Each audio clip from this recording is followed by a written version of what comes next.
Shalom, saudara yang diberkati oleh Tuhan.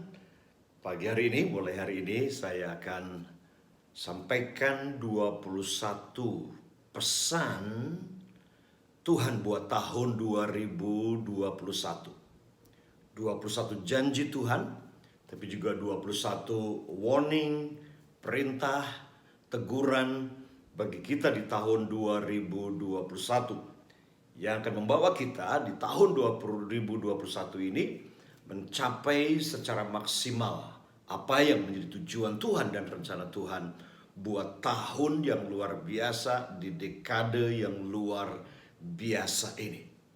Jadi pagi hari ini saya ingin saudara bersama-sama. Yang pertama dari 21 janji secara profetik Tuhan buat kita, sekaligus pesan dan sekaligus teguran bagi kita semuanya. Yang pertama adalah ini, Tuhan berkata, penting tahun ini kita loving God more than loving His blessing. Ya. Mencintai Tuhan lebih dari mencintai berkatnya. Nah, mencintai berkat Tuhan itu tidak sama dengan mencintai Tuhan sebagai pribadi. Nah, perintah terbesar Tuhan buat kita itu adalah mengasihi Tuhan dengan segenap hati, jiwa, dan kekuatan kita. Baru kemudian mengasihi sesama sebagaimana Tuhan telah mengasihi dan mencintai kita, sebagaimana Tuhan Yesus telah mencintai kita. Nah, saya percaya ini hari-hari ini kita harus fokus kepada hal yang paling esensi dalam kehidupan. Pertempuran hari ini, pertempuran anak-anak kita, pertempuran generasi terakhir di akhir zaman sebelum Tuhan Yesus datang kembali, ini pertempuran yang tidak mudah tentunya. Karena pertempuran yang berbeda dengan generasi saya dan generasi saudara. Dua kubu kekuatan antara kiri dan kanan.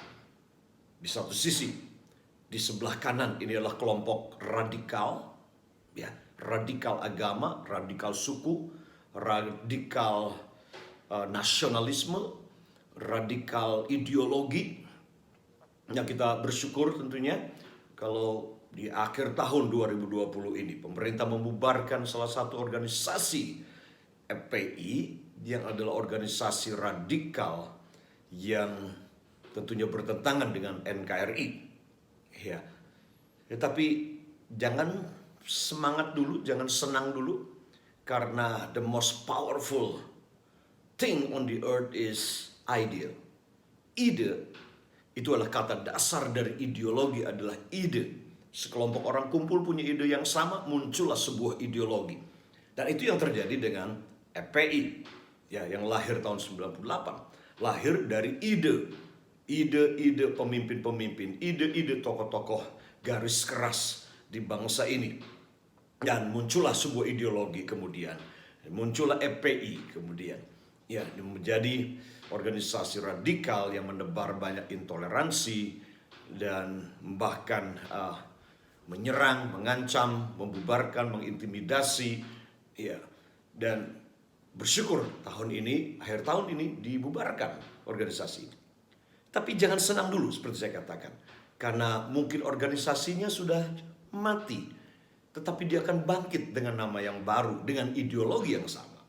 Itu sebabnya ideologi itu hidup lebih lama daripada orang yang punya ide.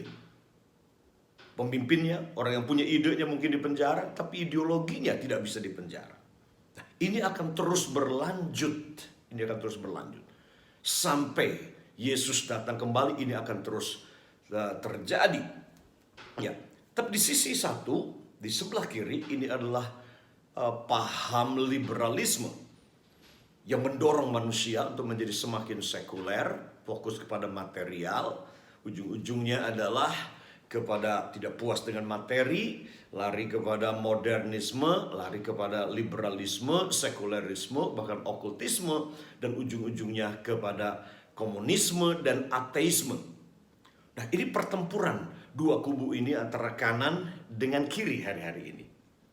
Dan kita tahu secara eskatologi bahwa pada akhirnya antikris, ini agenda besar di akhir zaman adalah antikris Dia akan membawa seluruh dunia, menaklukkan seluruh dunia. Semua paham ada di bawah kendalinya dia. Satu kekuatan ekonomi dunia, satu kekuatan agama dunia, dan satu kekuatan militer politik dunia ada di bawah kendali antikris. Nah, di mana kita sedang berada sekarang ini? Dan apa yang harus kita lakukan? Kita tidak ada pada kelompok radikalis agama. Kita juga tidak ada pada kelompok liberalisme. Tidak. Tapi kita ada pada kelompok yang di tengah. Yang saya sebut di esensialisme. Di mana penting buat kita gereja fokus kepada hal yang esensi, bukan aksesoris, bukan doktrin, bukan denominasi, tapi kita fokus kepada yang esensi dalam kehidupan ini. Nah, ini penting sekali. Itu sebabnya loving God dan loving people menjadi hal yang paling penting sekali buat kita hari-hari ini. Cintai Tuhan lebih daripada berkatnya. Cari wajahnya lebih dari tangannya.